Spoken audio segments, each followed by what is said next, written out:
Hello, welcome back to the channel. Today we're going to be talking about my tub pond. All right, let's get into it. This is a super simple tub pond. It is a 27-gallon tub that I picked up from Target.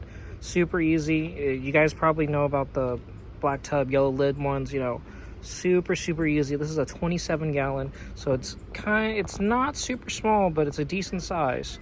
So pretty much what I did in the beginning was I filled this up with water, put the driftwood in, let it sit for about a week. I threw some, water dechlorinator in there, just to get out some of the heavy metals and just the toxic things for fish. So after about a week, I tested it. I put some crawdads in there and they haven't passed or anything. And then I threw some plants in there. So I went to the pond and I got some pond frans, or whatever these are called, some reeds, and I put them along. Some extra plants that are dipped in the water. I have no idea what these plants are called, but I had some extra cuttings and decided to throw them in. And also I have this plant. It was in the water, so hopefully this thing grows a lot. And the final touching is a floating plant. And what I did was put all this duckweed in there. So duckweed isn't really the best, but if you're doing something super cheap, and you gotta use what you gotta use. So this was over at the pond. They had tons and tons of duckweed. I'll roll the clip.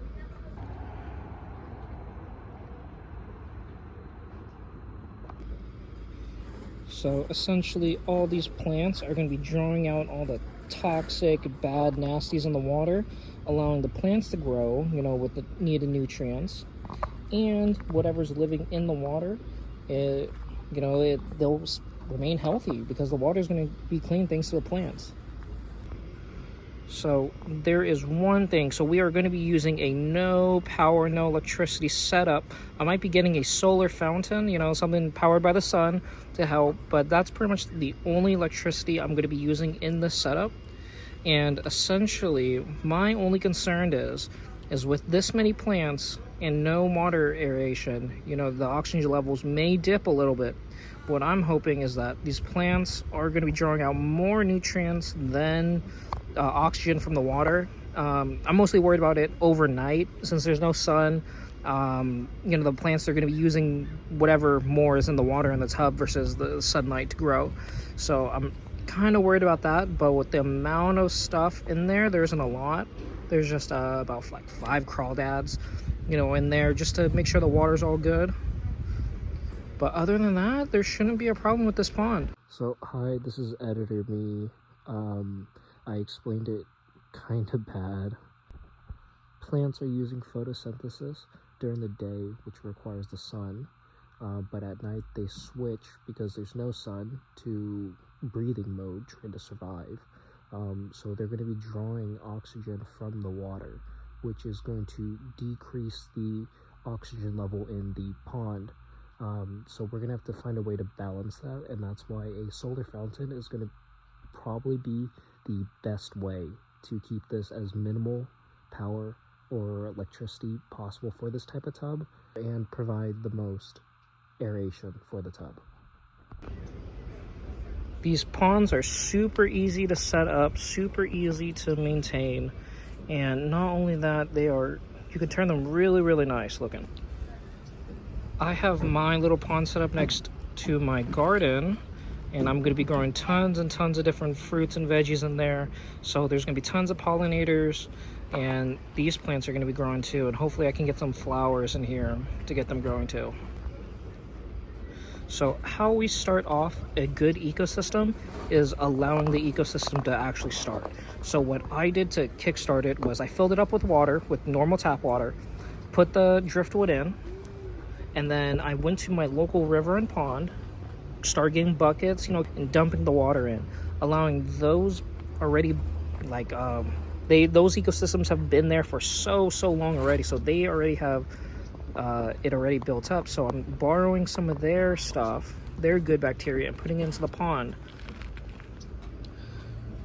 So in turn, all the bacteria that was in the pond and rivers is going into the tub, kick-starting, instead of going over to like Petco, PetSmart, and buying those bacteria bottles. I'm grabbing actual live ones from the river and pond and using it in the tub pond. So I'm going to be adding fish and crawdads and other things in the pond, and I definitely need a good starting ecosystem to make sure that all the fish are going to be healthy and living for a while. So I'm definitely taking my time with this, making it, making sure the water is nice. It has been going on for maybe 2.5 weeks. I've just been letting it sit, and it's going pretty good. So the reason why I got crawdads in the beginning is because they're an invasive species over in California. And not only that, they practically eat everything. They're not too picky. So grabbing a few of them, I put them in there in the tub pond to make sure that, one, the tub pond is good for fish.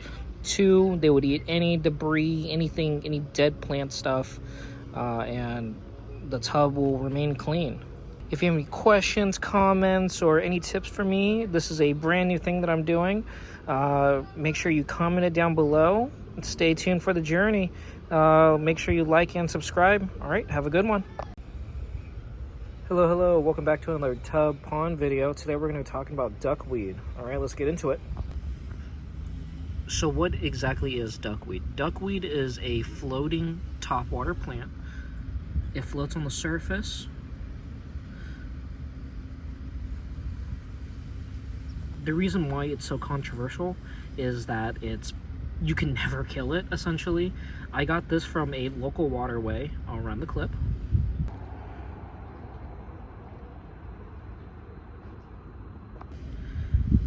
And essentially, that probably got all there because someone dumped duckweed in a waterway, in their toilet or something, and it got trapped in the pond, and it just took over.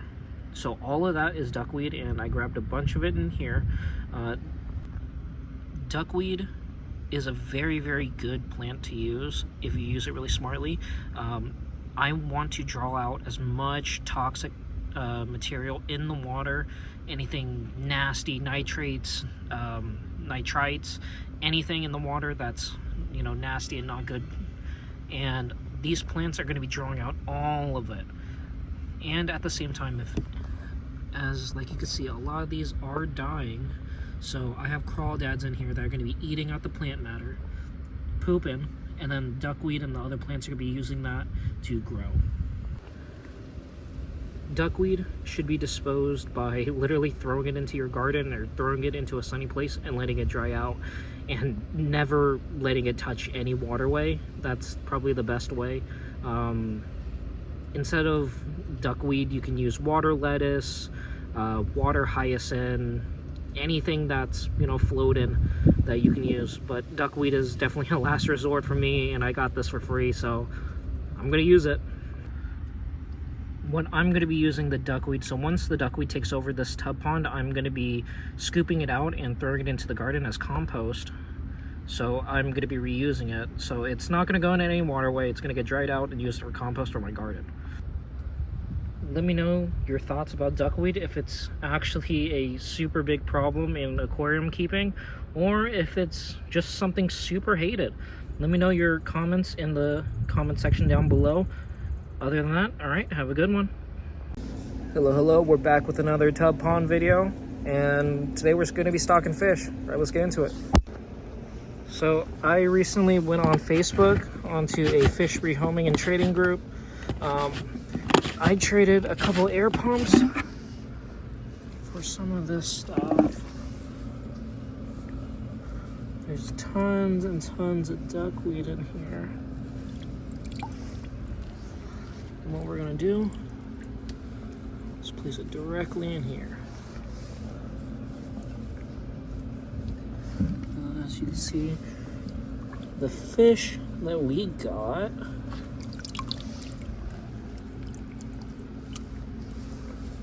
goodness, there's so much.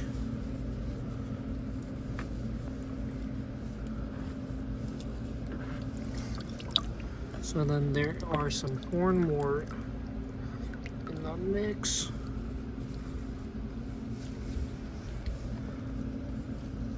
Oh no, some of them did make it. So since we have crawdads in here, we just throw them in. We could just throw them in.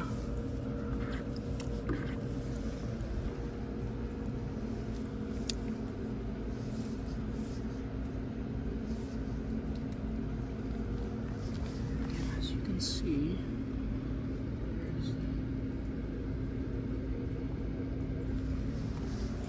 we have gotten guppies.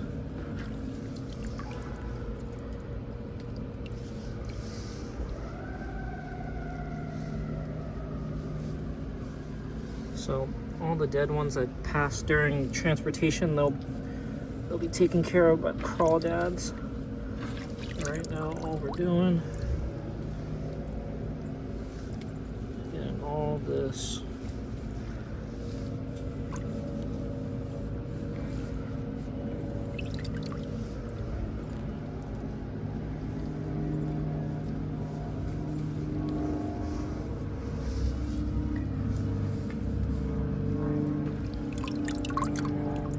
We got males and females.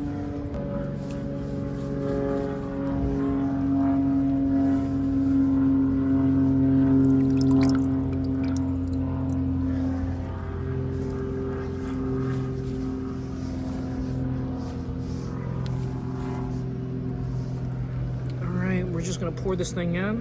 Give me a second. All right, we have the camera on 0.5 lens. We're gonna be grabbing this one-handed.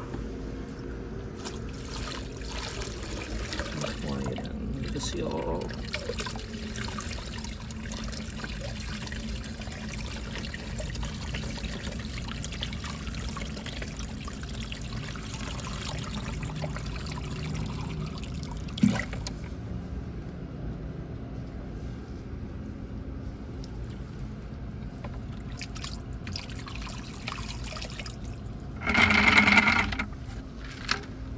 Hello everybody, so this is the next day. It stopped raining, but it's still super overcast. And I'm going to be explaining why we got the guppies. So these guppies came from this woman's pond over in maybe like a couple hours away. She wanted to drive it out, come over to the area. So we traded, I want to say like 2 large air pumps. It was one of like the larger ones. They had like the little 2 valves. But yeah, so she gave me almost all her fry. She was running out of space and she was like, here, take them. There's way too much in her pond. So she ended up giving me almost all her juveniles and all her fry. So I'm really excited for that. So I'm going to be seeing them grow. I'm going to be feeding them and all that. And hopefully we can have a breeding stock in the pond.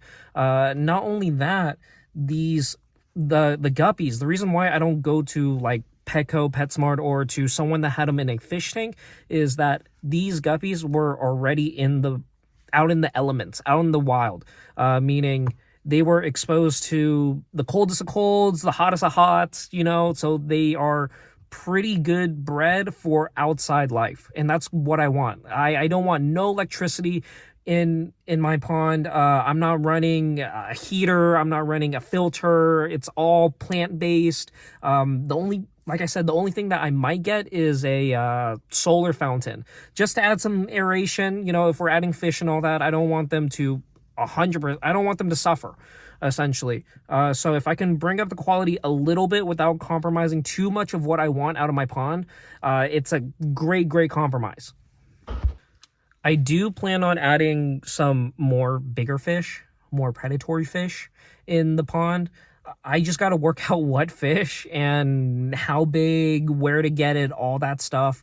There is someone over in Sacramento that offered a little 5-inch bluegill. It's not too big, not too bad. But it's all the way in Sacramento. That's like a 3-hour drive for me. And currently right now, I'm not trying to do it through like a 6-hour round trip drive. So, I might have to go catch a bluegill, go fishing, go try to catch a small one, get like the smallest hook possible. There are some spots that I know that have bluegill. I'm also looking at crappie, sunfish. I would love a bass. I would love a bass, but I would need such a big pond, and that's in the future. That's in the future. I'm gonna be upgrading it slowly with the fish that I got, because then the pond is a 27 gallon, and I do want to upgrade it to a possibly like a stock tank would be cool. I think there's like 100 gallon. That would be pretty cool to get.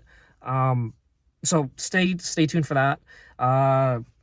I want to get catfish, but they would definitely outgrow the 27 gallon so quick. There would be nothing in there. Let's be honest. There'd be no crawfish to clean up the algae. But then again, a small enough catfish would be cool. You know, I put down if you have any like thoughts in the comments down below. To help me out decide all this stuff. If you think a bluegill or like a sunfish or is more in a better direction for the pond, or if we should just kind of stock it with some fish that are going to outgrow it and then, you know, upgrade the pond slowly around them, that'd be kind of cool. So definitely let me know your thoughts on that and what you guys think. All right, let's get back to the video. Bottom of the bucket, we got some snails, some ramhorn snails. With the plants, we got tons of guppies to start breeding in the tub pond. So since they're going to be breeding and the tank's already been set up for 3 weeks now, the water's been totally fine. There's plenty of bacteria, plenty of hiding space. The only thing is there are the crawdads that are cleaning up the algae and all that, but it should be fine, because if there's anything that they miss, like these past giant guppies, they'll eat those up along with whatever plant matter. So quick little update for the tub pond, but yeah, we finally got some fish in here. So we got tons and tons of duckweed and new plants. We throw that into the water. Yeah, this thing is finally becoming a actual pond in a tub. So I'm really happy with how this is turning out.